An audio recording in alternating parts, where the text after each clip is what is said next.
नमस्कार दोस्तों। दास energy IAS academy के ऑफिशियल यूट्यूब चैनल पर मैं मोनू खवाल आप सभी का हार्दिक स्वागत करता हूं। तो दोस्तों हमने एक मुहिम स्टार्ट की थी कि हम यूजीसी नेट के लिए जो फर्स्ट पेपर है उसके जो क्वेश्चन है वो हमने करने स्टार्ट किए थे और उसी क्वेश्चन की सीरीज के अंदर टीचिंग एप्टीट्यूड की आज हमारी सेकंड क्लास है। और दोस्तों इससे पहले मैंने 2 क्लास ले चुका हूं मैं। एक में तो हमने की है सेम आपके क्वेश्चंस ही किए हैं, एक्सप्लेन किए हैं बिल्कुल अच्छे से और दूसरे में मैंने आपको सम कुछ बेसिक चीजें करवाई हैं। जो दोस्तों यहाँ से क्वेश्चन आपके एग्जाम के अंदर बनते हैं वो चीज मैंने कराई है और कोशिश कीजिएगा कि उस वीडियो को भी आप एक बार देख के जरूर आए। कारण क्या है क्योंकि बहुत सारी चीजें वहां मैंने एक्सप्लेन कर दी और वो यहाँ भी काम आएगी आपके।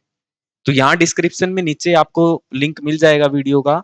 तो वहां पे जाके आप एक बार उस वीडियो को भी जरूर देखिएगा क्योंकि बहुत सारी चीजें वहां से हैं। तो देखिए दोस्तों जैसा कि आप जानते हैं कि हम अकेडमी पे अपने यूपीएससी, एचसीएस, सीडीएस और नेट और जेआरएफ के लिए हमारे ऑफलाइन बैचेज हैं वो चलते हैं। और इसके अलावा दोस्तों देखे ये हमारे रिजल्ट है क्योंकि हम हिसार के अंदर 2015 से काम कर रहे हैं यूजीसी नेट पे। तो ये हमारे असिस्टेंट प्रोफेसर और जितने भी हमारे स्टूडेंट हैं जिनका नेट या जेआरएफ क्लियर हुआ है वो सारे के सारे रिजल्ट आपके सामने देखने को मिल रहे हैं। तो दोस्तों देखिए बड़े बेहतरीन तरीके से करते हैं शुरुआत आज। और आज हम शुरुआत करने जा रहे हैं सेम वही क्वेश्चन स्टार्ट करेंगे जो टीचिंग एप्टीट्यूड की हमने एक सीरीज स्टार्ट की है। उसी सीरीज के अंदर जो ये है ये सेकंड वीडियो है आपकी और चीजें बड़ी एक्सप्लेन होंगी, बहुत अच्छे से चीजों को सिखाया जाएगा। और दोस्तों सारे एग्जाम के क्वेश्चन है ये। कोशिश कीजिएगा वीडियो को पूरा देखें, स्किप ना करें। देखिए करते हैं स्टार्ट। आपके पास फर्स्ट क्वेश्चन आ रहा है, इसको बड़े ध्यान से पढ़िएगा। मैं एक बार साइड हो रहा हूं ताकि आपको भी पता लगे और इसको देख लीजिए और पढ़िए, वीडियो को पॉज करके करने की कोशिश कीजिए और उसके साथ ही मैं आपको फिर कराने स्टार्ट करता हूं। देखिए पढ़ते हैं हम है क्या। इन स्वयं प्रभा चैनल नंबर 8। तो चैनल नंबर 8 के बारे में आपसे पूछा जा रहा है। चैनल नंबर 8 ये राजी। चैनल नंबर 8 में क्या क्या दे रखा है आपको? साइंस है, मैथमेटिक्स है, फिजिक्स है, केमिस्ट्री है एंड रिलेटेड सब्जेक्ट है। तो पूछ रहा है इसका नाम क्या है। दोस्तों जो इसका नाम है वो है आपका आर्यभट्ट। ये बात आपको ध्यान रखनी है। अब देखिए दोस्तों जितने भी ये चैनल है सुनिएगा, ये हर बार आपके एग्जाम में मिलेंगे आपको चैनल को मैच करना। और यदि आज आपने ईमानदारी से चीजों को बड़े अच्छे से समझा है तो मैं गारंटी देता हूं ये क्वेश्चन आपका कभी जिंदगी में गलत नहीं होगा। क्यों? क्योंकि यहाँ पे सिर्फ आपके 10 चैनल ऐसे हैं जो आपको याद करने हैं। उसके अलावा जो चैनल है वो मैक्सिमम चैनल या तो एनपीटीएल के है या फिर इग्नू को दे रखे हैं, इस तरीके से हैं। लेकिन जो अलग अलग नाम जिनको दिए हैं वो चैनल आपके ये रहे।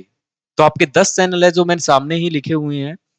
ये 10 चैनल है, इनको याद करने का एक तरीका आपको नजर आ रहा होगा यहाँ।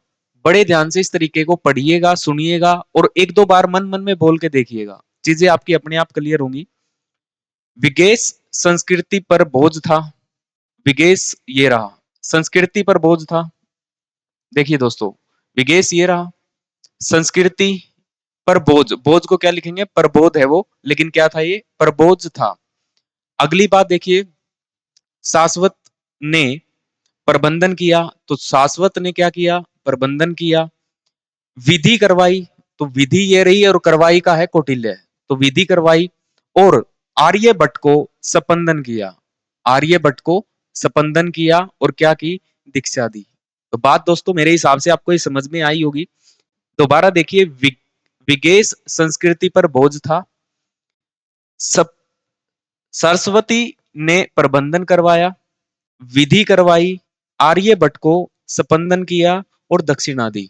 ये चीज आप 3 से बार बोल के देखोगे, 3-4 बार, तो दोस्तों आपको ये याद हो जाएगी। याद करने का तरीका आप कुछ भी बना सकते हो, बस मेन फोकस क्या है कि हमारा एग्जाम के अंदर क्वेश्चन है वो गलत ना हो। ठीक है दोस्तों, उम्मीद करता हूँ ये बात आपको समझ आई होगी। नंबरिंग भी करना चाहते हो, देखो विगेश पहले नंबर पे, संस्कृति दूसरा चैनल, प्रबोध तीसरा, शाश्वत तीसरा, तीसरा नहीं सॉरी फोर्थ, चौथा, पांचवा बनेगा प्रबंधन, छठा बनेगा विधि। विधि को क्या लिखा है? विधिक। ये ध्यान रखना है याद करने के लिए सिर्फ। करवाई का मतलब क्या है? कौटिल्य। 7th नंबर पे। 8 नंबर पे क्या है? आर्यभट्ट ने क्या करवाई? संपंदन करवाया, मतलब 9। और क्या दी? दक्षिणा दी। तो ये आएगा 10। तो दोस्तों ये 10 के 10 चैनल हैं आपके, आपको याद हो गए होंगे। इसी तरीके से दोस्तों नेक्स्ट क्वेश्चन ये रहा। ये क्वेश्चन भी आपके एग्जाम का ही है दोस्तों, 2023 और 22 के क्वेश्चन हम कर रहे हैं। अब देखिए चैनल नंबर दे रखे हैं आपको एक साइड, और एक साइड आपको दे रखे हैं उनके नाम जो आपको मैच करने हैं। तो दोस्तों वही चीज दिमाग में लाइएगा जो आपने अभी पढ़ी है। तो उस हिसाब से यदि मैं देखूं, तो देखो दोस्तों, हल्की सी चीज यहाँ देखो, विगेश संस्कृति पर बोध था, विगेश संस्कृति पर बोध था। ठीक है, अब यहाँ पे चैनल कितने से शुरू हो रहे हैं, 4 से। अब 4 में देखो, पर बोध था, फिर क्या करवाई, शाश्वत करवाई, प्रबंधन किया, विधि कराई, आर्यभट्ट ने स्पंदन करके क्या की, दक्षिणा दी। तो बात सीधी सी यही है दोस्तों। फोर्थ नंबर पे आपने क्या देखा वहां, शाश्वत। 5वें नंबर पे आप देखिए यहाँ पे एका तीन आपको नजर आ ही जाएगा, आपका आंसर मिल गया आपको। बी में देखो, शाश्वत ने क्या किया, प्रबंधन कराया था, आपको याद है तो। प्रबंधन कराया, फिर क्या करवाई थी, हाँ जी, फिर क्या करवाई थी, सोच के देखो। सी का क्या है आपका, 4, सी, ये रहा, विधि कराई। और फिर क्या किया था उसने, कौटिल्य, जो आपने क्या पढ़ा था दोस्तों अभी, करवाई, विधि करवाई। तो विधि करवाई के हिसाब से आप इसको याद कर सकते हो दोस्तों। तो आपका आंसर यहाँ में साफ साफ नजर आ रहा है, क्या बनेगा, सी। उम्मीद करता हूं बात आपको समझ आ रही है ये। Question number next, next question को ध्यान से पढ़िएगा। Which of the following is an example of innovative approach to evaluation system, मूल्यांकन प्रणाली के नवाचारी उपागम का उदाहरण निम्नलिखित में से कौन सा है। तो देखो दोस्तों, जब हम बात करते हैं नॉर्म रेफरेंस टेस्ट की, तो इसमें क्या करते हैं, हम रैंकिंग देते हैं बच्चे को, फर्स्ट आया, सेकंड आया, थर्ड आया, फोर्थ आया, इस तरीके से। नेक्स्ट यदि मैं देखूं पीयर इवेल्युएशन, तो दोस्तों जो पीयर इवेल्युएशन है ना, ये आपका नया वर्ड है। ये ये नया वर्ड आया है, जो आप पूरे ग्रुप को लेके इवेल्युएशन करते हो। जब हम करें स्टैंडर्डाइज टेस्ट, तो ये भी आपका पुराना है। और ट्रेडिशनल की बात करूं, तो ये भी तो आपसे पूछ क्या रहा है, इनोवेटिव अप्रोच। इनोवेटिव मतलब जो नवाचारी है, तो वो आपकी क्या है दोस्तों, पीयर ग्रुप में जो आप क्या करते हो, इवेल्युएशन करते हो, मूल्यांकन करते हो। तो ये आपका आंसर रहेगा। Next question, very very important question है दोस्तों, ये भी देखिएगा। Which of the following are the humanistic approach to learning, अधिगम के मानवतावादी उपागम निम्नलिखित में से कौन से हैं। तो देखिएगा दोस्तों, it emphasize on self motivation for better learning, क्या खुद को लर्निंग के लिए मोटिवेट करता है या नहीं। तो अब देखिए दोस्तों, जब हम बात करते हैं ह्यूमैनिस्टिक, आपने पूरी मानवतावाद की बात की है, तो क्या एक सिंगल बंदे का नाम आएगा खुद के लिए, तो नहीं, ये थोड़ा सा ठीक नहीं लग रहा। It emphasize is on learning at the higher level, इसका बल है वो उच्चतर स्तर के अधिगम पर है। तो बात दूसरी आपकी सही है। इट फोस्टर्स क्यूरियोसिटी, बिल्कुल ये आएगा। Next, it increase learners activity, it increase learners activity, learner की तो नहीं, ये तो पूरी मानवता की बात कर रहा है। It believes that learning becomes effective when it is needed based, ये बात इसकी बिल्कुल सही है। देखो, इफेक्टिव टीचिंग जब हो सकती है जब एक सामने बैठे वाला व्यक्ति जिसको ज्यादा नीड है। देखो ये कह रहा है ना, इट बिलीव डेट, किस में बिलीव करता है ये, learning become effective when it is needed based. तो दोस्तों देखो, बी, सी एंड ई आपका आंसर आएगा, ये आंसर रहा आपका, ये चीज रहेगी। बस ह्यूमैनिस्टिक की बात कर रहा है तो एक को लेके नहीं चलोगे आप, किसको लेके चलोगे, सबको। ह्यूमैनिटी की बात करनी है आपको, पूरे मानवतावाद की बात करनी है। नेक्स्ट क्वेश्चन दोस्तों वेरी वेरी इंपॉर्टेंट है, ये क्वेश्चन भी बहुत बार आपके एग्जाम में पूछा गया है, और इससे पिछली वीडियो में मैंने इसके बारे में आपको डिटेल बताई है कि किस तरीके से चीजें हो रही हैं आपकी, तो उसके बारे में हमने बात की है। देखिएगा दोस्तों, ये बात कर रहा है कि आईसीटी के अंदर जो माइंड मैपिंग है वो क्या क्या यूज करता है। तो माइंड मिस्टर होता है, एक्स माइंड होता है, सी मैप होता है। इसके अलावा दोस्तों मैंने बात की थी इसी के अंदर, आपने कोगल नाम से एक और पढ़ा था इसके अंदर, इसी में आपने कोगल था, एक था आपका माइंड मिस्टर, एक था एक्स माइंड, और एक था आपका सी मैपिंग। तो ये जितनी भी चीजें हैं सारी की सारी किसके लिए यूज हो रही है, माइंड मैपिंग के लिए। तो यहाँ आंसर देखो दोस्तों, ए बी एंड सी, तो ए बी सी ये रहा आपका, ये आंसर रहेगा। नेक्स्ट क्वेश्चन दोस्तों, पढ़िएगा इसको, इंपॉर्टेंट क्वेश्चन है दोस्तों ये भी, क्योंकि ये वो क्वेश्चन है दोस्तों, जब आप पढ़ते हो तो चीजों को कहीं ना कहीं बुक में आपको नहीं मिल पा रही, और ये वो क्वेश्चन है जो आपको एग्जाम में देखने को मिलते हैं। तो बस वही चीजें हैं सारी की सारी, एक्सप्लेन करेंगे चीजों को, पढ़िएगा। मैं साइड में इसलिए होता हूं ताकि आप क्वेश्चन को एक बार पॉज करके पढ़ो और करने की कोशिश करो। देखिए दोस्तों, which of the following are the type of implicit memory. ये इम्प्लिसिट मेमोरी होती क्या है इसके बारे में हम डिस्कशन करेंगे। लेकिन इम्प्लिसिट मेमोरी के बारे में यदि मैं बात करूं तो तीन तरीके की चीज इसके अंदर आती है। इम्प्लिसिट में एक तो होता है प्रोसीड्यूरल, एक होता है आपका प्रीमिंग, और एक आता है आपका क्लासिकल कंडीशनिंग इफेक्ट्स। ये तीन चीज आती है आपकी किसके अंदर, इम्प्लिसिट मेमोरी। एक होती है एक्सप्लिसिट मेमोरी। तो एक्सप्लिसिट के बारे में बात करें तो वहां आपकी कौन सी हो जाएगी, ये दोनों आएगी आपकी एक्सप्लिसिट के अंदर। तो एक्सप्लिसिट मेमोरी ये है, और जो आपकी इम्प्लिसिट मेमोरी है उसके अंदर तीन चीज आपको देखने को मिलती है, प्रोसीड्यूरल, एक है प्रीमिंग, और एक क्या है क्लासिकल कंडीशनिंग इफेक्ट। तो दोस्तों यहाँ पे देखो कौन कौन सा है, बी है, सी है और ई है, बी सी एंड ई। दोस्तों ये नजर आ रहा है आपका, ये आंसर रहा। अब इसको हम समझते हैं। देखो, एक जो भी इंसान है उसके दिमाग में कोई चीजें रखने के लिए लॉन्ग टाइम की भी मेमोरी होती है, और वो मेमोरी दो तरीके की होती है दोस्तों। एक तो होती है एक्सप्लिसिट और एक होती है क्या, इम्प्लिसिट। एक्सप्लिसिट का मतलब क्या होती है, इसके लिए आपको कॉन्शियसनेस और अवेयरनेस होनी जरूरी है, इंसान को कॉन्शियसनेस होना चाहिए। लेकिन यहाँ कॉन्शियसनेस की आपको रिक्वायरमेंट नहीं होती, ये अनकॉन्शियस माइंड से होती है। ठीक है दोस्तों, जब इनकी बात करूं तो क्या है, सिमेंटिक मेमोरी है जो फैक्ट्स एंड जनरल नॉलेज की बात करता है। एक है एपिसोडिक मेमोरी, ये पर्सनली है, एक्सपीरियंस इवेंट है, जितनी भी चीजें, जब भी आप ये फैक्ट है, जनरल नॉलेज है, इनकी बात करो तो आपके पास क्या होनी चाहिए, कॉन्शियसनेस। इधर आता हूं इम्प्लीसिट के अंदर, जिसमें आपको अनकॉन्शियस होती है ये।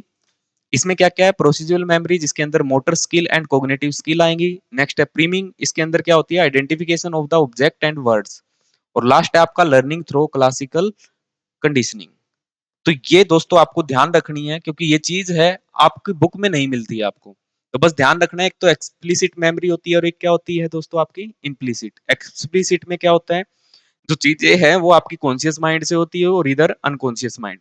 उसके दो टाइप है, इसके तीन टाइप है। उम्मीद करता हूँ बात क्लियर है दोस्तों आपको। बढ़ते हैं हम अपने नेक्स्ट क्वेश्चन की तरफ। नेक्स्ट क्वेश्चन पढ़िएगा दोस्तों, एक बार क्वेश्चन को पढ़ने की कोशिश कीजिए, क्योंकि इंपॉर्टेंट चीजें हैं सारी की सारी। और मैं आपको यहाँ डायग्राम के माध्यम से पढ़ा रहा हूँ ताकि चीजों को आप ज्यादा बेहतर तरीके से समझ पाए। पढ़िएगा दोस्तों क्या कह रहा है, एन आर्ट टीचिंग या फिर an art teacher want to create an interactive gallery wall of famous artist for her student, which of the following tool would be most stable? एक कला शिक्षिका अपने विद्यार्थियों के लिए प्रसिद्ध कलाकारों की अन्य क्रियात्मक गैलरी बनाना चाहती है, निम्नलिखित में से कौन सी साधन का वो सर्वाधिक प्रयोग करेगी।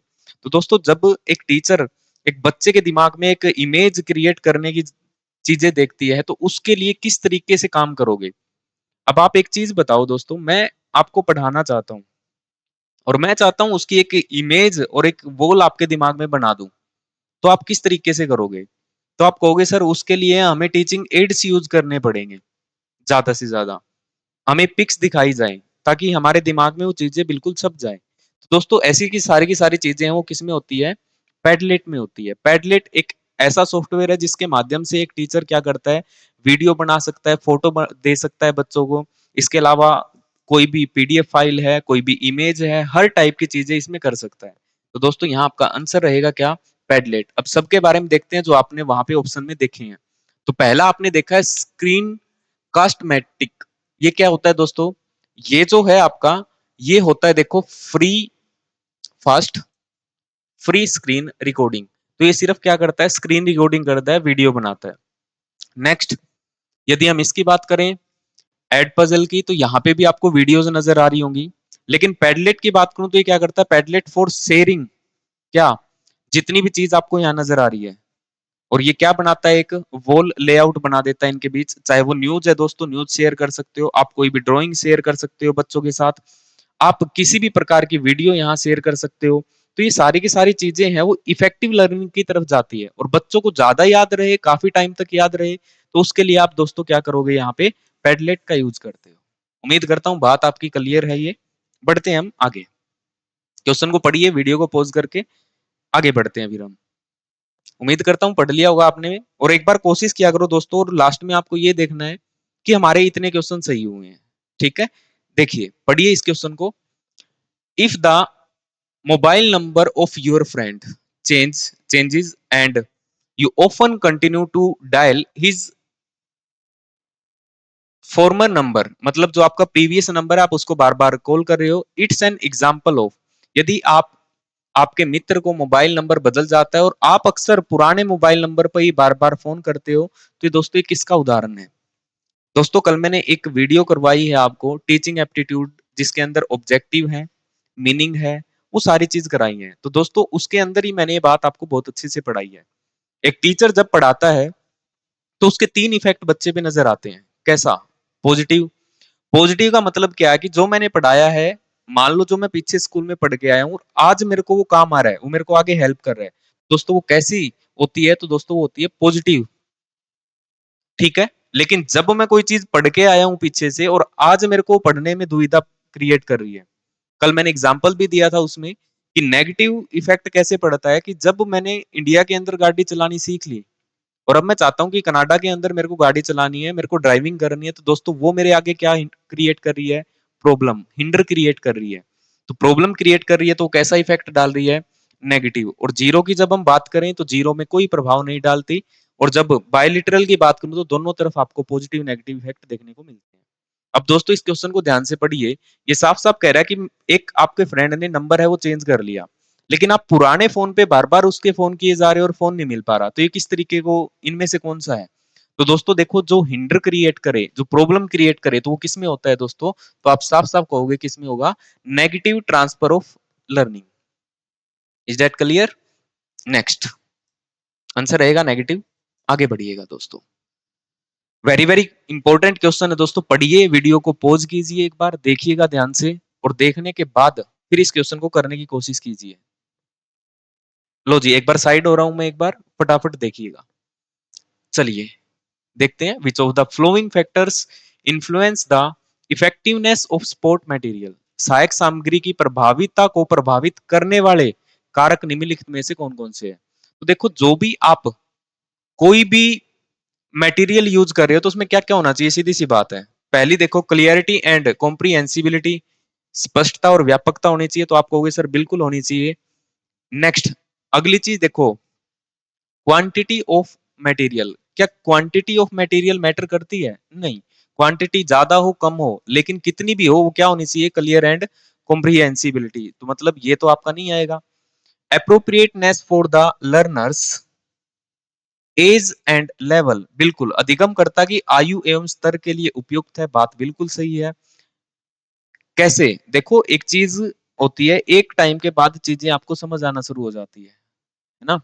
तो मटेरियल है ना, उस हिसाब से ही होता है। जैसे आप स्कूल में जाओगे तो आपको ज्यादातर चीजें हैं वो किस चीज से सिखाई जाएंगी?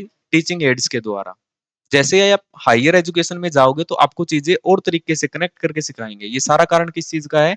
एज डिफरेंस का, बस बात वही कर रहा है।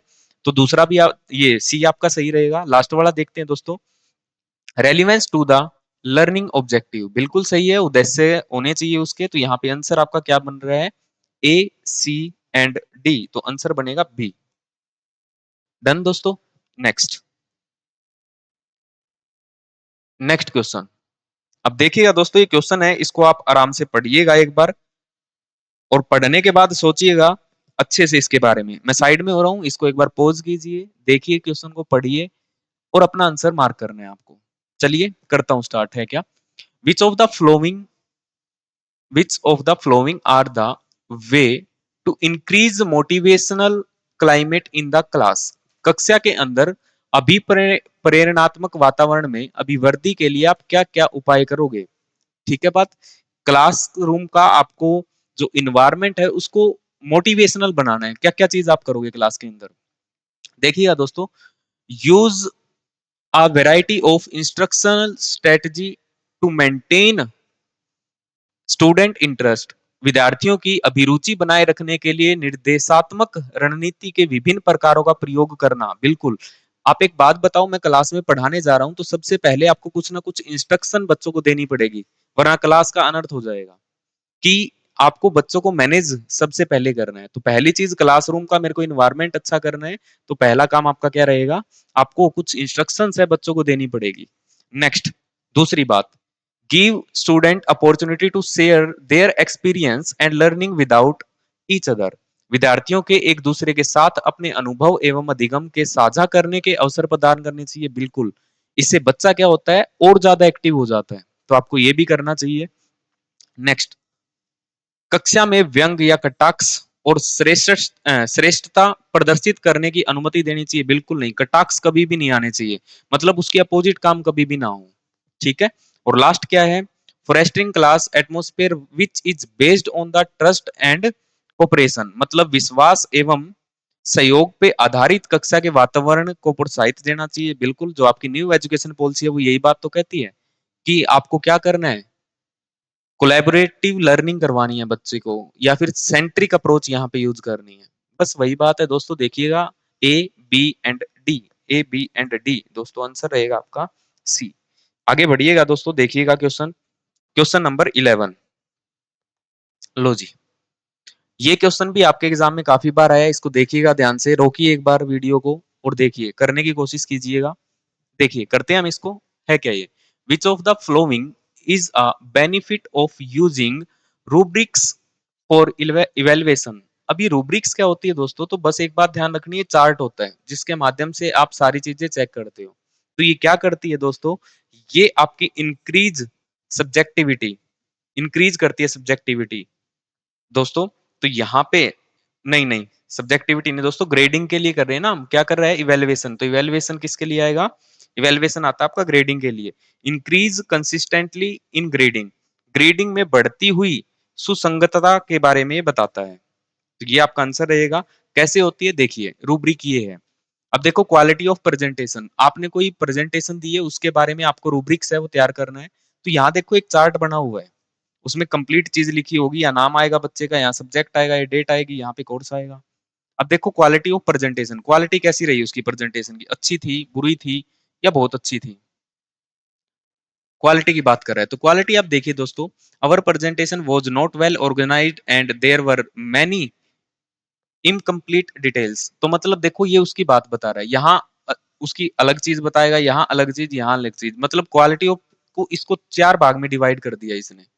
कौन कौन सी चीज अच्छी थी वो लिख दी, बुरी थी वो लिख दी इसने। ऐसे ही वॉइस के बारे में, आई कांटेक्ट कैसा था इसका, अच्छा था या नहीं था, प्रिपेयर्ड था या नहीं था, ये पहले पढ़ के आया या नहीं है, तो ये सारी की सारी चीजें हैं जो आपकी फास्ट लास्ट में क्या करती है, जो आपकी ग्रेडिंग है उसको बढ़ाने का काम करती है। तो आपको रूब्रिक्स के बारे में ध्यान रखना है, क्या काम करती है, increase grading.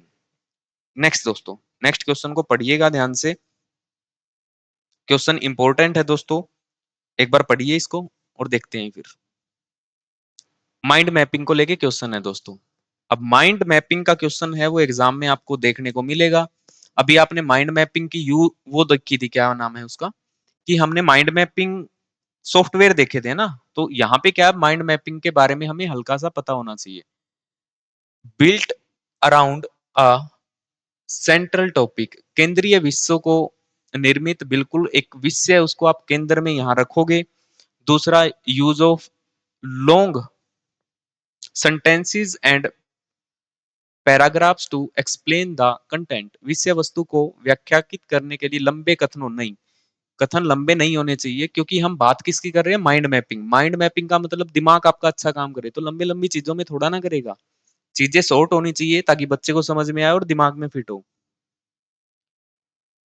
The branches of a particular topic from the conduct nodal structure, बिल्कुल उनकी जो भी विषय वस्तु है उनको विशेष शाखाओं के नोडल से जोड़ना, मतलब चीज जो मैं पढ़ाने जा रहा हूँ वो आपको अलग अलग चीजों को डायग्राम बना के जोड़नी है, तो ये चीज भी होगी यहाँ पे। Use of imaging images and symbols to represent ideas, विचारों को प्रदर्शित करने के लिए चित्रों एवं प्रतीकों का प्रयोग करना, तो बात यहाँ भी सही है दोस्तों। तो आपका बी है वो गलत है, बाकी आपके सही है, तो आंसर बनेगा आपका सी। देखिए दोस्तों, ये होता है माइंड मैप। माइंड मैप का मतलब सीधी सी बात एक ही है कि बच्चे को आपको दिमाग में सारी चीजें बिठानी होती है। अब बिठाने के लिए आप क्या करोगे, बच्चे को इमेज दिखाओगे, बच्चे के लिए अलग अलग कार्टून्स यूज करोगे, कलरफुल चीजें बनाओगे। ये देखो, ये सारी की सारी चीजें इसके अंदर आपको दिखाई गई है। बस माइंड मैपिंग का यही रोल है। क्वेश्चन नंबर नेक्स्ट, लो जी, इंपॉर्टेंट क्वेश्चन है, एक बार पढ़िएगा, वीडियो को पॉज कीजिए और करने की कोशिश कीजिए एक बार। लो, एक बार मैं साइड हो गया हूं, फटाफट इसको देखिएगा और फिर हम करते हैं इसको। देखिए क्या कह रहा है ये, विच of the flowing individual differences में नॉट इफेक्ट लर्निंग। निम्नलिखित में से कौन से व्यक्तित्व विभिन्नताएं हैं जो अधिगम को प्रभावित नहीं कर सकती। अब देखो, कोई व्यक्ति कल्चरल बैकग्राउंड है तो ये तो प्रभावित करती है, सीधी सी बात है, कल्चरल बैकग्राउंड तो यहाँ काउंट नहीं होगा। अब मैं एक बात करता हूँ, हाइट, मेरी हाइट बड़ी है और मेरे साथ एक बच्चा खड़ा है, उसकी हाइट छोटी है, तो क्या आप इसे देख के ये कह सकते हो कि ये कहीं ना कहीं इफेक्ट करेगी किसको, आपकी इफेक्टिव लर्निंग को? क्या ऐसा पॉसिबल है? तो आप कहोगे नहीं सर, ये तो कोई इफेक्ट नहीं करती। तो यही तो पूछ रहा है, जो नो इफेक्ट नहीं करती। Next, blood group. Blood group, एक बात बताओ, किसी व्यक्ति का ब्लड ग्रुप जो है वो ए है और मेरा बी है, तो क्या इससे कोई इफेक्ट पड़ेगा? नहीं पड़ेगा, तो इसका मतलब दूसरा हो गया। तीसरा, रंग रूप, किसी व्यक्ति का रंग रूप है, क्या वो इफेक्ट करेगा? नहीं। एक काला है, एक सफेद है, एक गेहुआ रंग है, तो अलग अलग कलर है, तो कभी भी वो इफेक्ट नहीं करते। लेकिन एज, एज इफेक्ट करती है। कैसे करती है दोस्तों? क्योंकि एक एज के बाद व्यक्ति को समझना सुनना और पावर है वो धीरे धीरे धीरे धीरे आगे कम होती जाती है, तो इसलिए ये बिल्कुल करती है। तो ये हमें बताना ही नहीं, हमें ये बताना कौन सी नहीं करती। तो आपके आंसर है तीन, क्या क्या? हाइट है, ब्लड है और रंग रूप। तो आपका मतलब बी, सी एंड ई। तो बी, सी एंड ई, तो आंसर बनेगा दोस्तों आपका बी। देखिएगा, डन, आगे बढ़िएगा। नेक्स्ट क्वेश्चन है आपका कोलैबोरेटिंग लर्निंग। पढ़िएगा इसको, वीडियो को पॉज कीजिए और करने की कोशिश कीजिए एक बार। देखिए, in which method of collaborative learning the main purpose is to develop listening skill in the student। इनमें से कौन सा ऐसा मेथड है जो बच्चों के अंदर कोलैबोरेटिव लर्निंग, सहयोगात्मक अधिगम की बात कर रहा है, और उसमें जो उनकी लिसनिंग स्किल है, सुनने की क्षमता है, उसको बढ़ाने का काम करता है। तो दोस्तों इस केस में यदि आप देखोगे तो यहाँ क्या चीज आपको ठीक ठीक बता सकते हो? सर्कल ऑफ वॉइस नहीं, बिल्कुल नहीं होगा। प्रॉब्लम सॉल्विंग, बिल्कुल नहीं, प्रॉब्लम सॉल्विंग के लिए लिसनिंग स्किल पे कोई मैटर नहीं है। फिश बाउल स्ट्रेटजी, बिल्कुल, फिश बाउल का अभी हम पढ़ेंगे। फिश बाउल के अंदर ऐसा पॉसिबल है। फिश बाउल का मतलब ये होता है कि हर टाइप के बंदे आपने बिठा रखे हैं और वो किसी प्रॉब्लम को सोल्व कर रहे हैं, या किसी भी बात, कोई भी टॉपिक है उस पर डिस्कशन कर रहे हैं। तो एक चीज देखो, कहीं ना कहीं से चीजें ऐसी आती है कि बच्चे की लिसनिंग स्किल पे इफेक्ट पड़ेगा, तो बस उसी को हम क्या बोलते हैं? Fish bowl. तो यही आपका आंसर है। होता क्या है, देखिए दोस्तों, ये रहा, यहाँ पे आपको साफ साफ ये दिखा रखा है, teacher change around student role in the role play. Role play में उनके चेंज है, वो चेंज करता रहता है, तो रोल चेंज होगा तो उसी तरीके से उसकी क्या होगी, उसकी स्किल होगी, बोलने का तरीका होगा। जैसे आप देखते हो मूवीज के अंदर, है ना, मूवीज के अंदर एक हीरो का रोल और एक विलन का रोल, एक बंदा विलन का रोल भी कर सकता है और हीरो का भी। लेकिन जब वो दोनों जगह परफॉर्मेंस करेगा तो उसकी स्किल पे फर्क पड़ेगा, लिसनिंग स्किल पे। क्यों? क्योंकि यदि आप विलन का रोल कर रहे हो तो आपकी स्किल है वो अलग होगी, एक हीरो का रोल कर रहे हो तो अलग होगी, और उसी में एक आप पंडित जी का रोल कर रहे हो तो आपकी अलग होगी। तो बस यहाँ क्या करता है, टीचर चेंज करता रहता है किनके रोल को। Next, teacher read all the role play post and contributes where required. जहां जहां रिक्वायर्ड लगे उनको चेंज कॉन्ट्रीब्यूट करता रहता है। तो बस यही बात है, जब बहुत सारे बच्चे ऐसे बैठ के मिलके किसी भी चीज पे डिस्कशन करते हैं या रोल प्ले करते हैं, तो वही चीजें को बच्चा ज्यादा से ज्यादा सीखता है और उसकी लर्निंग स्किल है वो ज्यादा से ज्यादा डेवलप होती है। नेक्स्ट, उम्मीद करता हूं समझ आई ये बात आपको। पोर्टफोलियो, ये इंपॉर्टेंट है दोस्तों, पोर्टफोलियो। यहां से भी क्वेश्चन कई बार आपका देखने को मिलता है, और ध्यान से इस चीज को पढ़िएगा। Portfolio assignment consist of, portfolio मूल्यांकन में शामिल है, क्या क्या शामिल है? एक बार मैं साइड हो रहा हूं, आप फटाफट इसको देखिएगा, करने की कोशिश कीजिए, और फिर आप स्टार्ट करते हैं। देखिएगा दोस्तों, सबसे पहला ऑप्शन दे रखा है, prohibit collaboration among teacher and student during the assessment process. मूल्यांकन प्रक्रिया के दौरान शिक्षक एवं विद्यार्थियों के बीच सहयोग का निषेध, बिल्कुल नहीं। इवैल्यूएशन करना है हमें पोर्टफोलियो, तो पोर्टफोलियो में क्या होता है, हम चीजों को एक साथ लेके चलते हैं दोस्तों, अलग अलग नहीं, तो आपका ये तो नहीं बनेगा। Next, addressing the student achievement only, केवल बच्चे की उपलब्धि पे ध्यान देना चाहिए, नहीं। Next, engaging the student in assessing there progress and establish ongoing learning goals, विद्यार्थियों को उनकी प्रगति के मूल्यांकन में तथा जारी अधिगम लक्ष्यों को स्थापित करने में शामिल करना, बिल्कुल। अगली चीज, provides student opportunity to reflect upon feeling about the learning, अधिगम के संदर्भ के भाव पर चिंतन करने के लिए विद्यार्थियों को अवसर प्रदान करना, बिल्कुल करना है यहाँ पे बच्चों का। और नेक्स्ट है link assessment and teaching to learning,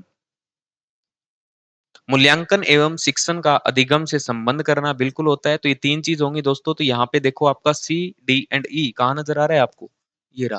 क्योंकि दोस्तों एक चीज ध्यान रखना, नेगेटिव वर्ड जो होते हैं ना हमेशा काट के ही रखना, वो रखना ही मत।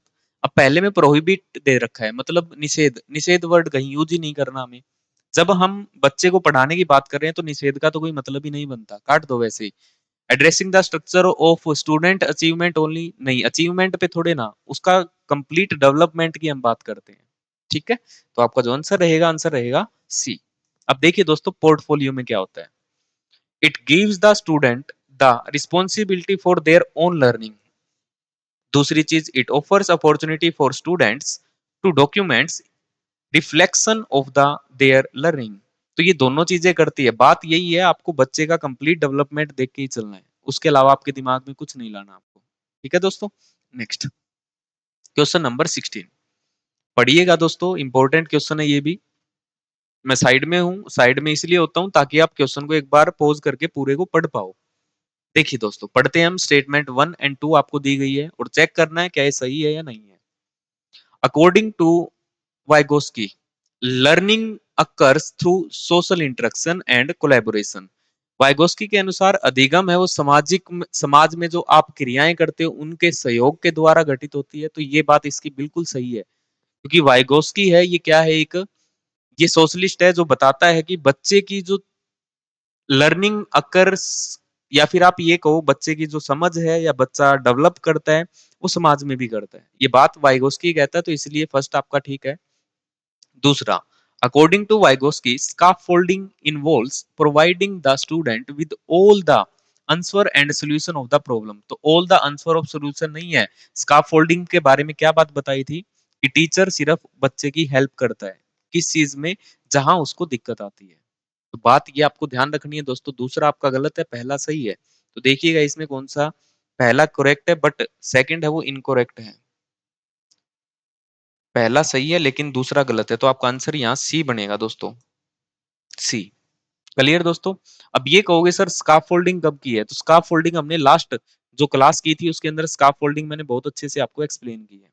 नेक्स्ट देखिएगा, आगे बढ़ते हैं। लो जी, नेक्स्ट क्वेश्चन, ये वही क्वेश्चन है, दोबारा घूम के आपके पास आ गया, अलग तरीके से एनटी ने पूछा है आपसे। लो थोड़ा साइड हो जाता हूँ, एक बार फटाफट देखिए इसको। चलिए, कोशिश करनी है लेकिन करने की, हटने का मतलब ही ये है कि आप पूरे क्वेश्चन को और इसको देख पाओ, उसी टाइम पॉज कर दो साइड में होते ही। Next, in collaborative learning from which of the following strategies listening skill is developed. सहयोगात्मक अधिगम में निम्नलिखित में से किस रणनीति में श्रवण कौशल विकसित होता है। तो बात सीधी है, लिसनिंग स्किल अभी डेवलपमेंट की हमने बात की थी, किसके अंदर थी वो, फिश बाउल। बस बात खत्म, यही अपनी आंसर आपका क्या बनेगा, फिश बाउल। ये चीज मैं आपको बता चुका हूं। नेक्स्ट, लो जी, question number 18, which of the following factors effect learning of learners. निम्नलिखित में से कौन से कारक अधिगमकर्ता के अधिगम को प्रभावित करते हैं। तो देखो, बच्चा जो सीखता है वो क्या क्या चीज में प्रभावित करती है। एक बात बताओ, क्या फैमिली स्ट्रक्चर, जो पारिवारिक संरचना है, क्या वो करेगी, बिल्कुल करेगी। मेरी फैमिली है वो सारी की सारी एजुकेटेड है, बी पर्सन है उसकी फैमिली एजुकेटेड नहीं है, तो क्या वहां पे इफेक्ट डलेगा। तो आप कहोगे सर लर्निंग पे इफेक्ट बिल्कुल डलेगा, तो मतलब पहली चीज आएगी सोशल इकोनॉमिकल स्टेटस, बिल्कुल सामाजिक और आर्थिक स्थिति, ये बहुत बड़ी चीज है दोस्तों। यहाँ भी इफेक्ट आपको देखने को मिलेगा। कल्चरल बैकग्राउंड बिल्कुल मिलेगा। टाइप ऑफ स्कूल, स्कूल के हिसाब से भी फर्क पड़ता है, तो यहाँ पे तो सब पे ही पड़ेगा दोस्तों। तो आपका आंसर रहेगा, जिसमें सारे के सारे हैं, तो आंसर रहेगा आपका सी। उम्मीद करता हूँ बात आपको ये समझ आई होगी। Question number next, question number 19, पढ़िएगा इसको फटाफट और करने की कोशिश कीजिएगा एक बार। चलिए, the teaching that provides all student with challenging instructions and uses sports when needed but remove those sports as student become able to handle more on their own is called as। ऐसे शिक्षण को क्या कहा जाता है जिसमें सभी छात्रों को चुनौतीपूर्ण अनुदेशन दिए जाते हैं और आवश्यकता अनुसार सहायता प्रदान की जाती है, परंतु जब छात्र समय इन सभी चीजों को संभालने में सक्षम हो जाता है तब सहायता हटा ली जाती है। तो उस चीज को आप क्या कहते हो दोस्तों?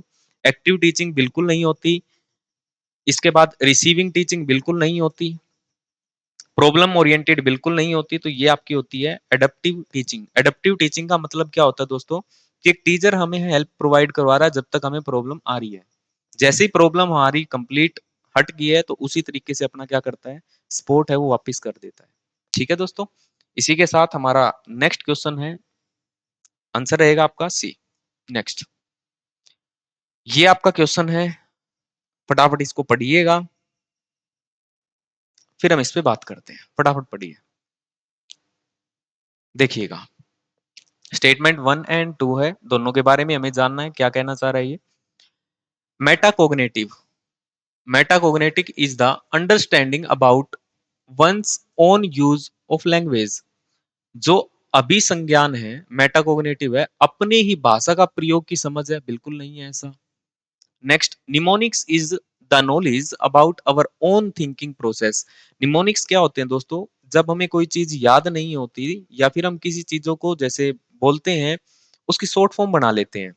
जैसे आप देखते हो हरियाणा पुलिस, तो आप क्या लिखते हो? एचपी। ये क्या है? निमोनिक्स है ना। आप बहुत सारी चीजें ऐसे करती हो, वी स्क्वेयर आर ओ सी, इसका मतलब जो सबको पता है। ठीक है, खुद के नहीं होते, ये वो चीज होती है निमोनिक्स जो सबके लिए काम कर रही है, चीजों को याद करने में हेल्प करती है। तो बस आपको ध्यान रखना है, तो यहाँ पे क्या नहीं है, खुद के लिए नहीं है, सबकी थिंकिंग के लिए बात करते हो आप, तो यहाँ पे दोनों ही गलत रहेंगे, तो आपका आंसर यहाँ दोस्तों रहेगा बी। उम्मीद करता हूँ बात आपको समझ आ रही है। चलिए दोस्तों, ये अपना आज का पूरा हुआ। अब ये देखिएगा दोस्तों, हमारी ऑफलाइन क्लास चलती है, अकेडमी के बारे में थोड़ा सा आपको ओवरव्यू दे देता हूँ। स्मार्ट लाइब्रेरी है अपने पास अकेडमी के अंदर ही, क्लासरूम है, आप देख पा रहे हो ये क्लासरूम है, क्लास की फोटो है दोस्तों। ये हमारी हॉस्टल फैसिलिटी है, हॉस्टल भी है हमारे पास। और दोस्तों एक चीज और देखिएगा, जो ये आप स्टार्टिंग में इसमें जो पिक देखते हो, तो ये पिक किसी और चीज की नहीं है, ये बिल्डिंग की पिक है, अकेडमी की ही बिल्डिंग है दोस्तों। ठीक है, कभी ये सोचो वैसे ही लगा रखी है, अकेडमी की बिल्डिंग है ये। तो आपको यहाँ किसी तरीके की दिक्कत नहीं है वैसे तो। बाकी एक बात बताओ, सबसे पहले क्वेश्चन समझ में आए अच्छे से? कहीं भी दिक्कत लगे दोस्तों तो बताइएगा जरूर। ज्यादा से ज्यादा शेयर कीजिए, वीडियो समझ आ रही है तो। बस बड़ी मेहनत के साथ करते रहिएगा और लगातार बने रहिएगा, ऐसे ही हम पढ़ते रहेंगे। उम्मीद करता हूँ आज वाली चीजें आपको अच्छे से समझ आई है। आज के लिए इतना ही, thank you very much, have a nice day. मिलते हैं हम नेक्स्ट क्लास के अंदर, तब तक bye bye and take care, thank you very much.